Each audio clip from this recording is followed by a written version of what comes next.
आमर संस्कृति आमर संस्कार सर्वदा रहु आम सहित। भारतर महान ग्रंथ आउ काव्यगुड़िकर संपूर्ण संकलन सब्सक्राइब करंतु तिलक। तुला लग्न एवं स्वाति नक्षत्र द्वितीय तिथि जन्म नहीं ये दिव्य बालक एते शक्तिशाली जे समग्र पृथ्वीर भार निज शिर उठे पार।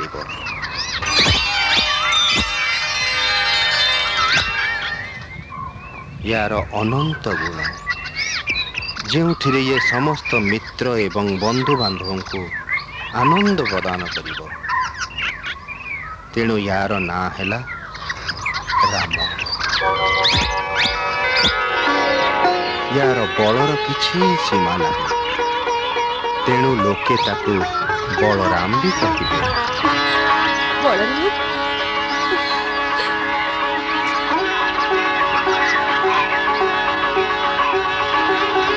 संकर्षण द्वारा रोहिणी गर्भरे पदार्पण कर तार अन्य नाम संकर्षण भी। हे नंदराज, मते तमरे पुत्रर रूपरे गोलोक अधिवासी साक्षात राधिकापति भगवान श्रीकृष्ण का छवि देखा जाउची।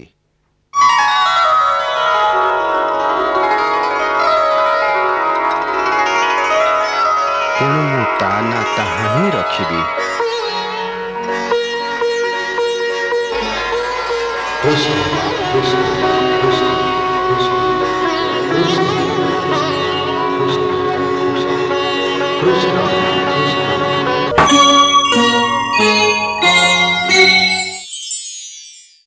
जे महामुनि गर्ग आम महायज्ञर पूर्णाहुति दवा समय एठिकी आशीर्वाद दबा को पदार्पण करिवे। मोर इच्छा जे से समय देवी रोहिणी पुत्रर नाम संस्कार करदेले खूब भल हुंता। से जादवंकर कुलगुरु, सेथिपाई ए शुभ कार्य तांका हाथ संपन्न हेले बेस भल हुंता। बहुत सुंदर योजना गुरुदेव। एथिरे रोहिणी भाउज बहुत प्रसन्न हेबे। मो मनरे अन्य एक कथा भी उंकी मारुची। कौन गुरुदेव? आपण तो जानती ए पृथ्वी रे महर्षि गर्गंठु बड़ आउ कौन सी मुनि ऋषि नहांती। से स्वयं भगवान शंकरंकर शिष्य एवं ब्रह्म वेदांत रे सर्वश्रेष्ठ। भूत एवं भविष्यतर ज्ञान देउथिबा ज्योतिष शास्त्र रचना से ही करिसंती। से मो पई भी भगवान को भली पूजनीय। मु भाबुची जे सुजोगर लाभ उठे जदि तम पुत्र नामकरण संस्कार भी एमिति दिव्य महर्षि द्वारा संपन्न हो जाए तबे बहुत शुभंकर हेब। गुरुदेव, मु तो आपण आश्रित, से जहाँ भी आपण मो पई चिंता करिवे से मोर कल्याण ही निहित थिबो। जदि यह ही आपणकर आज्ञा तेबे एथिपई मु स्वयं तांको प्रार्थना करिबी। अवश्य आउ मु जानिची से एहाको भी स्वीकार करिवे।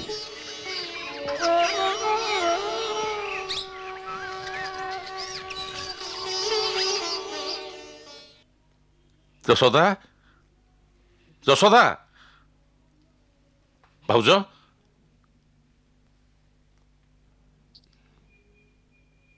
भाउज बहुत शुभ खबरटाए। कथा कौन बड़ प्रसन्न लगुच? तमे तो गुरुदेव को भेटिबा को जाइथिलो ना? हाँ, आ से ही ये खबर देइचंती जे तम कुलगुरु महामुनि गर्ग स्वयं गोकुल रे पदार्पण करुचंती। गुरुदेव कहिचंती जे से उत्सव रे भाउजंक पुत्र नामकरण संस्कार भी तांकरी करकमल रे संपन्न हेबो। ये तो बहुत सुखद खबर नंदराज। मु तो केबेठु ये सुखद मुहूर्तर अपेक्षा रे थिली। आउ यशोदा, गुरुदेव आउ गोटे सुंदर योजना प्रस्तुत करचंती। आम पुत्रर नामकरण भी? हाँ, गुरुदेवंकर इच्छा जे आम पुत्रर नामकरण संस्कार भी महामुनि गर्गंक द्वारा हो। तांकर कहिबा कथा ଯେ ଏ ସମୟରେ ମହାମୁନି ଗର୍ଗଙ୍କ ଭଳି ଦିବ୍ୟ ମହର୍ଷି ଅନ୍ୟ କେଉଁଠି ବି ନାହାନ୍ତି। ଗୁରୁଦେବ ମହର୍ଷିଙ୍କୁ ପରମ ପୂଜ୍ୟ ମାନନ୍ତି। ହଁ, ତାଙ୍କ କହିବା କଥା ଏଥିରେ ଆମ ପୁତ୍ରର ପରମ କଲ୍ୟାଣ ହେବ। ସତରେ? ହଁ, ସେଥିପାଇଁ ସେ ସ୍ୱୟଂ ତାଙ୍କୁ ପ୍ରାର୍ଥନା କରିବେ ଯେ ଆମ ପୁତ୍ରର ନାମକରଣ ସଂସ୍କାର ତାଙ୍କ ଦ୍ୱାରା କରାଯାଉ।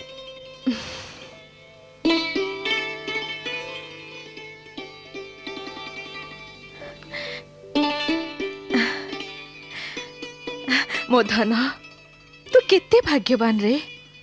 ତୋ ବଡ଼ ଭାଇ ସାଙ୍ଗରେ ତୋର ବି ସଂସ୍କାର ଯାଦବ ବଂଶର ରାଜଗୁରୁଙ୍କ ହାତରେ ହବ।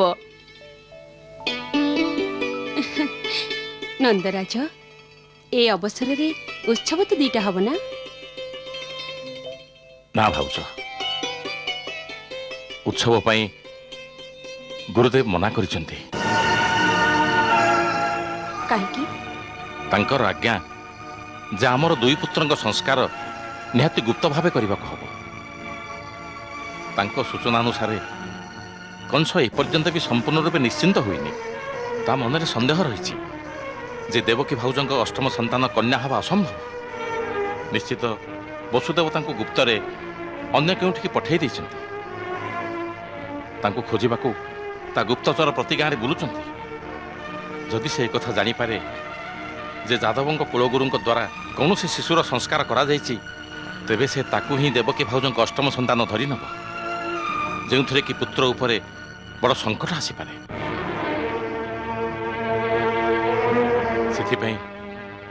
ସେଥିପାଇଁ ଗୁରୁଦେବ ଏ ଯୋଜନା କରିଛନ୍ତି ଯେ ଆଶ୍ରମର ଗୋଶାଳାରେ ଦୁଇ ପୁତ୍ରଙ୍କର ସଂସ୍କାର ଗୁପ୍ତ ରୀତିରେ କରିଦିଆଯିବ।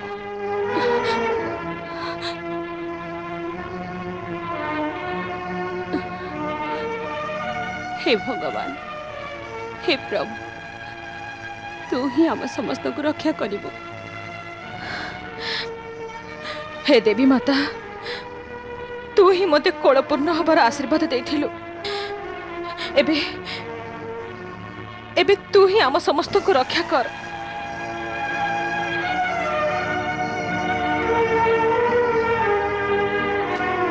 କୁମାର ବସୁଦେବ, ଯେମିତି ମୁଁ ତମକୁ କହିଥିଲି, ମୁଁ ମହର୍ଷି ସାଣ୍ଡିଲ୍ୟଙ୍କୁ ଖବର ଦେଇଦେଇଛି।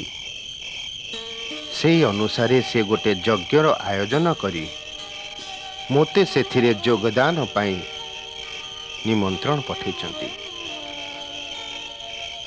ଏମିତି ମୋର ଗୋକୁଳ ପଦାର୍ପଣରେ କଂସକୁ କୌଣସି ପ୍ରକାର ସନ୍ଦେହ ହେବନି। ଆଉ ମୁଁ ତମ ଇଚ୍ଛା ଅନୁସାରେ ଶାସ୍ତ୍ର ମର୍ଯ୍ୟାଦାର ନିୟମରେ ତମ ପୁତ୍ରର ନାମକରଣ ସଂସ୍କାର ସମ୍ପନ୍ନ କରିଦେବି। ଗୁରୁଦେବ, ଏସବୁ ଆପଣଙ୍କର ପରମ ଅନୁକମ୍ପାରୁ ସମ୍ଭବ ହୋଇଛି। गुरुदेव, मो पुत्र को मो तरफ दीर्घायु हेबार आशीर्वाद निश्चित देबे। देवी, मनुष्य ପାଇଁ ଦୀର୍ଘାୟୁ ହେବା ହିଁ ଯଥେଷ୍ଟ ନୁହେଁ। ତାକୁ ଏମିତି ଆଶୀର୍ବାଦ ଦିଅ ଯେ ତା ଜନ୍ମ ଯେଉଁ ଉଦ୍ଦେଶ୍ୟ ନିମିତ୍ତ ହୋଇଛି ସେଥିରେ ସେ ସଫଳ ହଉ।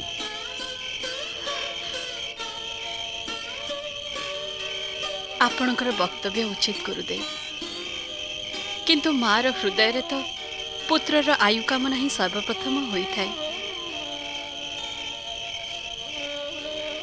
आउ पुणी से मातार हृदय जार छटा पुत्र ता सहित कालर मुखरे विलीन हो गले। ता पाई तो ता पुत्रर जीवनर गोटे गोटे दिनर मूल्य केवल गोटे मार हृदय ही चित्रण करि पारे।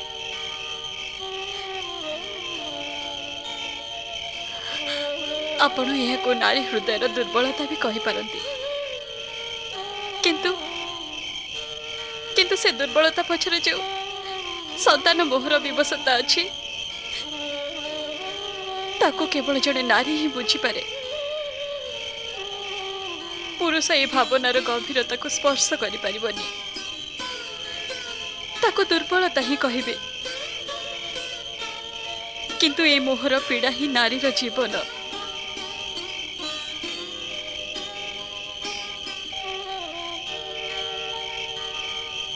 ନା ଦେବୀ, ମୁଁ ୟାକୁ ନାରୀର ଦୁର୍ବଳତା ବୋଲି ଭାବୁନି। ଇଏ ଯେମିତି ଜଣେ ମାତାର ହୃଦୟରେ ପ୍ରତି ମୁହୂର୍ତ୍ତରେ ନିଜର ସନ୍ତାନ ପାଇଁ ଏକ ମଙ୍ଗଳ କାମନା ବାହାରୁଥାଏ,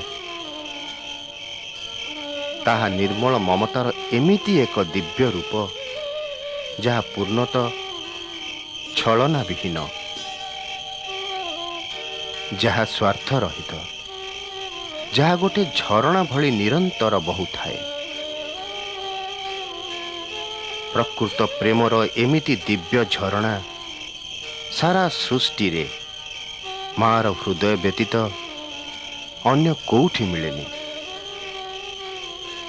ଆଉ ସେଇଥିପାଇଁ ମାର ଆଶୀର୍ବାଦ ମନୁଷ୍ୟ ପାଇଁ ସବୁଠୁ ବଡ଼ କବଚ ହୋଇଥାଏ। ମାର ଏ ନିଶ୍ଚଳ ମମତା ହିଁ ମନୁଷ୍ୟର ସବୁଠାରୁ ବଡ଼ ଶକ୍ତି। ସେଥିପାଇଁ ଯେଉଁ ହତଭାଗ୍ୟ ନିଜ ମାର ତିରସ୍କାର କରିଥାଏ, ସେ ସଂସାରରେ କେବେ ବି ବିଜୟୀ ହୋଇପାରିବନି। ତେଣୁ ହେ ଦେବୀ, ମୋ କଥାକୁ ଅନ୍ୟଥା ବୁଝନି। ମୁଁ ତମର ଏ ଆଶୀର୍ବାଦ ତମ ସନ୍ତାନ ପାଖରେ ନିଶ୍ଚୟ ପହଞ୍ଚେଇ ଦେବି। ମାତାଙ୍କର ଆଉ କ'ଣ ଆଦେଶ ଅଛି?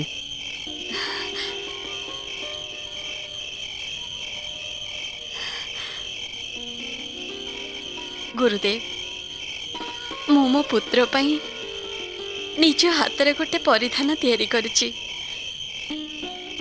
ଯଦି ରୋହିଣୀ ନାନୀଙ୍କର ଆଜ୍ଞା ହୁଏ ତାହେଲେ ତାକୁ ସଂସ୍କାରରେ ପିନ୍ଧେଇ ଦେବେ।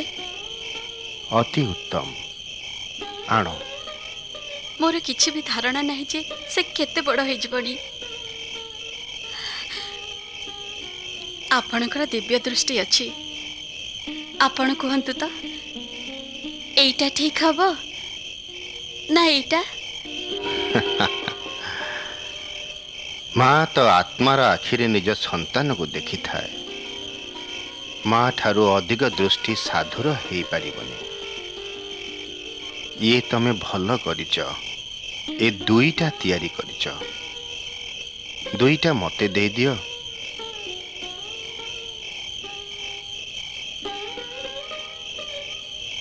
ମୁଁ ପିନ୍ଧେଇ ଦେବି।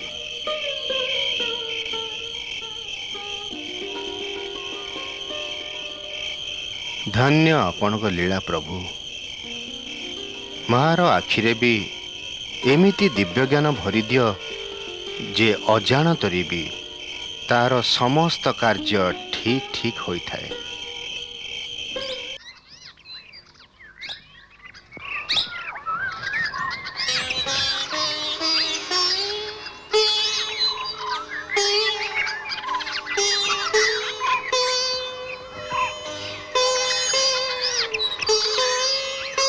ପ୍ରଭୁ, ଦେବୀ ରୋହିଣୀ ଆଉ ନନ୍ଦରାଜ ଦୁଇ ପୁତ୍ରଙ୍କୁ ନେଇ ଆସିଛନ୍ତି, ଆପଣଙ୍କୁ ଅପେକ୍ଷା କରିଛନ୍ତି। ଚାଲନ୍ତୁ ପ୍ରଭୁ।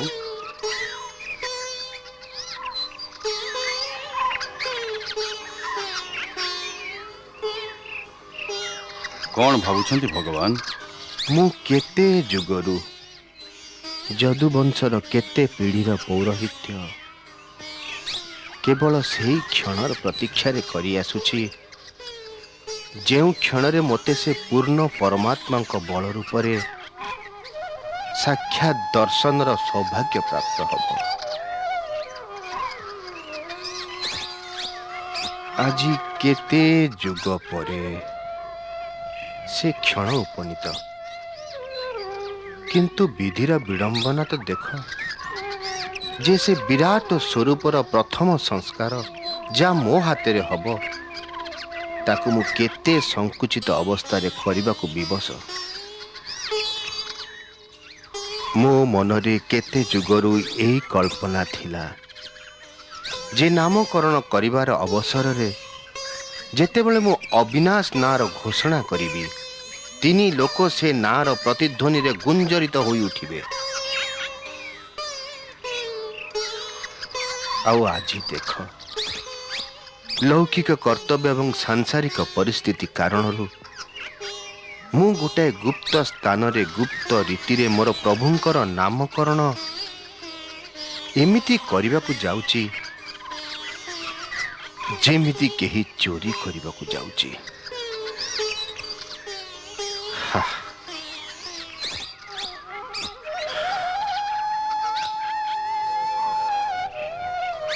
ଆଚ୍ଛା,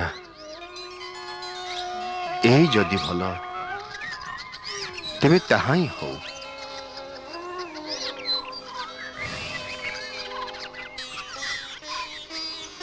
ମହାମୁନି, କେଉଁଠିକି ଯିବା?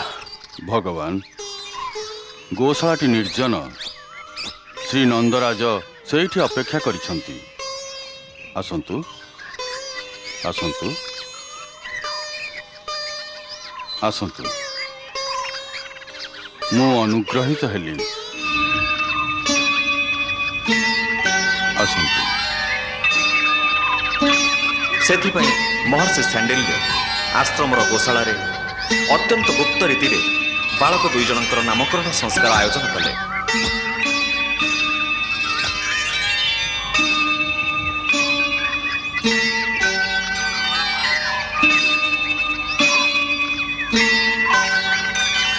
ଗର୍ଗ ମୁନି ଯେତେବେଳେ ପ୍ରଥମ ଥର ଭଗବାନ ଶ୍ରୀକୃଷ୍ଣଙ୍କ ବାଳ ସ୍ୱରୂପକୁ ଦର୍ଶନ କଲେ, ସେତେବେଳେ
ଚିତ୍ତ ଚୈତନ ସବୁ ଯାଉଥାଇଲା ଆଖି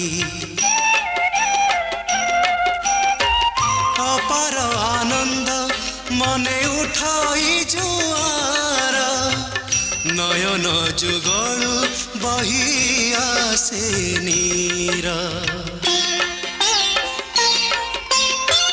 ଅନ୍ତର କଥା ସବୁ ଜାଣୁଥାନ୍ତି ସ୍ୱାମୀ ଜାଣନ୍ତି ବୋଲି ତ ସିଏ ପ୍ରଭୁ ଅନ୍ତର୍ଯାମୀ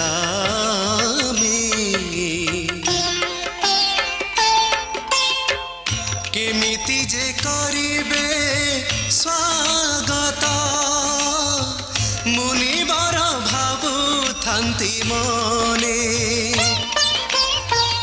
ବୁଝି ଭକ୍ତ ମନ କଥା ପ୍ରଭୁ ହସୁଥାନ୍ତି ସିଏ ମନେ ମନେ ହସୁଥାନ୍ତି ସିଏ ମନେ ମନେ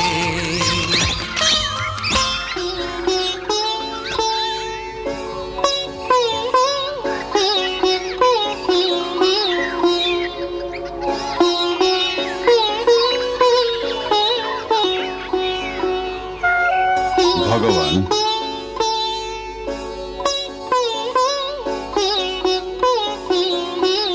ଭଲ କଥା। ହେ ବ୍ରଜେଶ୍ୱର, ପ୍ରଥମେ ମୁଁ ରୋହିଣୀ ନନ୍ଦନଙ୍କର ନାମକରଣ କରୁଛି।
ତୁଳା ଲଗ୍ନ ଏବଂ ସ୍ୱାତି ନକ୍ଷତ୍ରର ଦ୍ୱିତୀୟା ତିଥିରେ ଜନ୍ମ ନେଇଥିବା ଏ ଦିବ୍ୟ ବାଳକ ଏତେ ଶକ୍ତିଶାଳୀ ଯେ ସମଗ୍ର ପୃଥିବୀର ଭାର ନିଜ ଶିରରେ ଉଠାଇ ପାରିବ।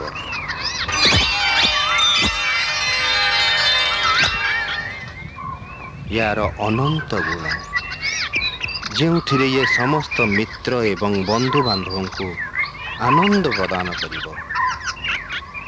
ତେଣୁ ୟାର ନାଁ ହେଲା ରାମ। ୟାର ବଳର କିଛି ସୀମା ନାହିଁ, ତେଣୁ ଲୋକେ ତାକୁ ବଳରାମ ବି କହିବେ। ବଳରାମ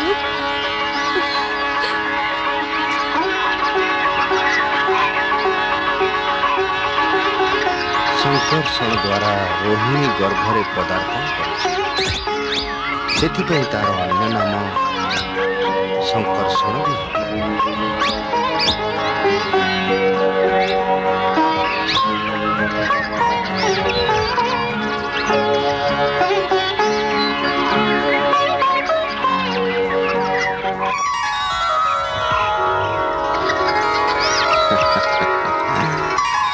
ଏବେ ଯଶୋଦାନନ୍ଦନଙ୍କ ନାମ ଶୁଣ।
ହେ ନନ୍ଦରାଜ, ମୋତେ ତମରେ ପୁତ୍ରର ରୂପରେ ଗୋଲକ ଅଧିବାସୀ ସାକ୍ଷାତ ରାଧିକାପତି ଭଗବାନ ଶ୍ରୀକୃଷ୍ଣଙ୍କ ଛବି ଦେଖାଯାଉଛି।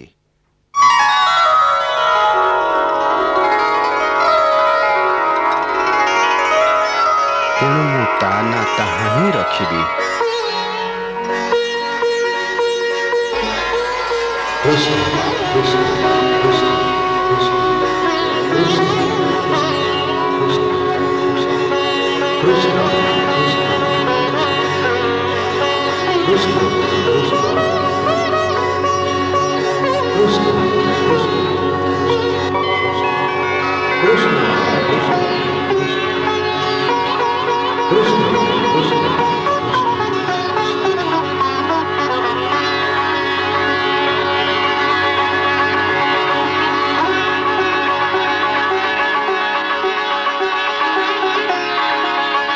କୃଷ୍ଣ ନାମର ମହିମା ତ ମୋ ଗୁରୁ ଭଗବାନ ଶଙ୍କର ହିଁ ଜାଣନ୍ତି।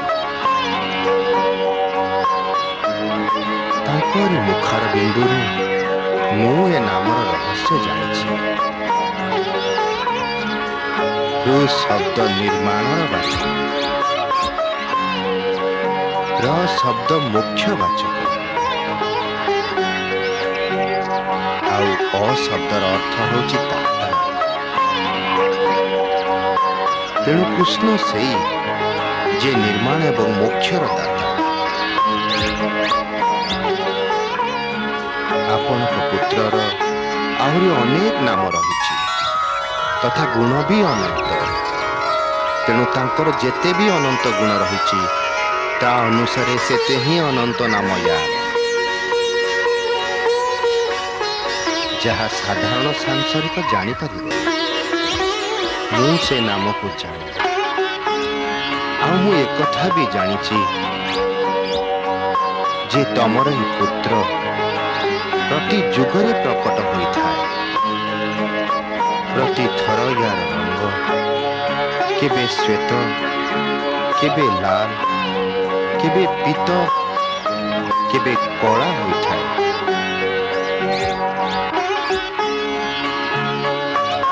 ମୁଁ ଅନ୍ୟ ଏକ ରହସ୍ୟ କଥା ତମକୁ କହୁଛି। ତମର ଏ ପୁତ୍ର ତମ ଘରକୁ ଆସିବା ପୂର୍ବରୁ କେବେ ବସୁଦେବଙ୍କ ଘରେ ବି ଜନ୍ମ ନେଇଥିଲା। ସେଥିପାଇଁ ଏ ରହସ୍ୟକୁ ଜାଣିଥିବା ଲୋକ ତାକୁ ଭଗବାନ ଶ୍ରୀ ବସୁଦେବ ବି କହିବେ। ଟିକେ ମୋ ଧନର ଜାତକ ବିଷୟରେ ବୁଝିନିଅ। ପ୍ରଭୁ, ଆପଣ ତ ଜ୍ୟୋତିଷ ଶାସ୍ତ୍ର ରଚୟିତା, ଭୂତ ଭବିଷ୍ୟତ ସବୁ ଜାଣନ୍ତି।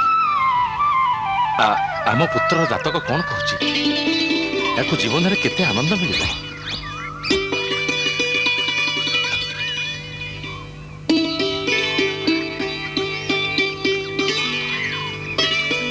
ହେ ଗୋକୁଳପତି, ଆପଣ ବଡ଼ ସୁନ୍ଦର ପ୍ରଶ୍ନ କରିଛନ୍ତି।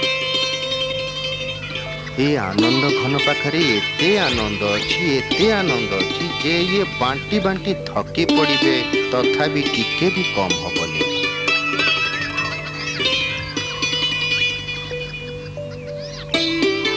ଆପଣଙ୍କର ଏ ପୁତ୍ର କେବଳ କୁକୁଳବାସୀଙ୍କୁ ନୁହଁ, ବିଶ୍ୱର ସମସ୍ତ ପ୍ରାଣୀଙ୍କୁ ପରମାନନ୍ଦ ସାଗରରେ ତଲ୍ଲୀନ କରିଦେବ।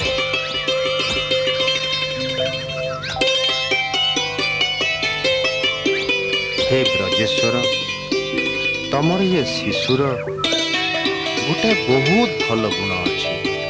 ସେ କ'ଣ ପ୍ରଭୁ? ସଂସାରରେ ଯେଉଁ ମନୁଷ୍ୟ ୟାଙ୍କୁ ବାସ୍ତବ ପ୍ରେମ କରିବ, ସେ ମନୁଷ୍ୟକୁ ଭିତରେ ବା ବାହାରେ କୌଣସି ଶତ୍ରୁ କେବେ ବି ହରେଇ ପାରିବନି। ୟାର ପ୍ରେମ ସର୍ବବିଜୟୀ। ଇଏ ବିଶ୍ୱରେ ପ୍ରେମର ଏକ ଅମର ଗଙ୍ଗା ସୃଷ୍ଟି କରିବେ। ଶ୍ରୀ ନନ୍ଦରାଜ, ତମେ ଯେମିତି ବି ଦେଖ, ଗୁଣରେ, ସମ୍ପତ୍ତିରେ, ସୌନ୍ଦର୍ଯ୍ୟରେ, ଶକ୍ତି, କୀର୍ତ୍ତି ଏବଂ ବିଭବରେ ତମର ଇଏ ପୁତ୍ର ସାକ୍ଷାତ ଭଗବାନ ନାରାୟଣଙ୍କ ସମାନ ହବ। ତମେମାନେ ବହୁତ ଯତ୍ନ ଆଉ ସାବଧାନତା ସହିତ ୟାର ରକ୍ଷା କର।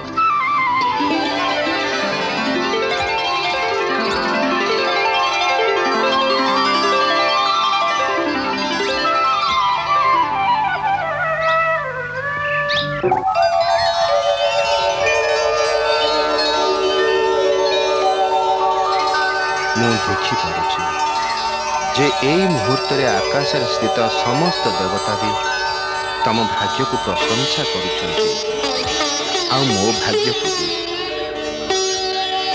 କାରଣ ଏମିତି ଐତିହାସିକ କ୍ଷଣ ସଂସାରରେ ବାରମ୍ବାର ଆସିନଥାଏ।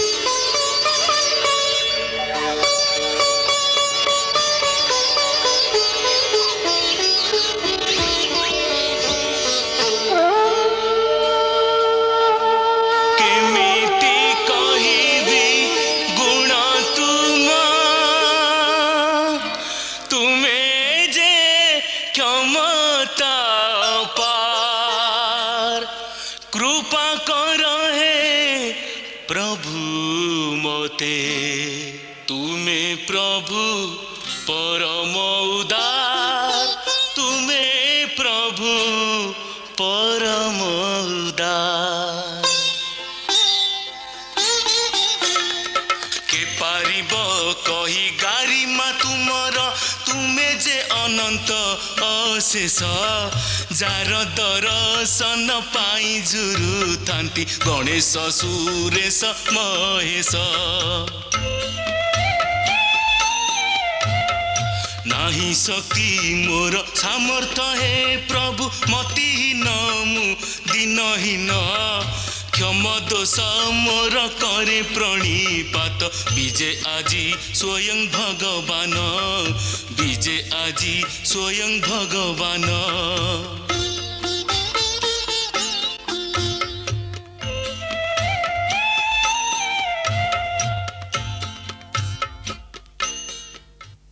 ଥିଲା ଆଜି ଯାଏ ବୈକୁଣ୍ଠରେ ମଙ୍ଗଳମୟ ସେନା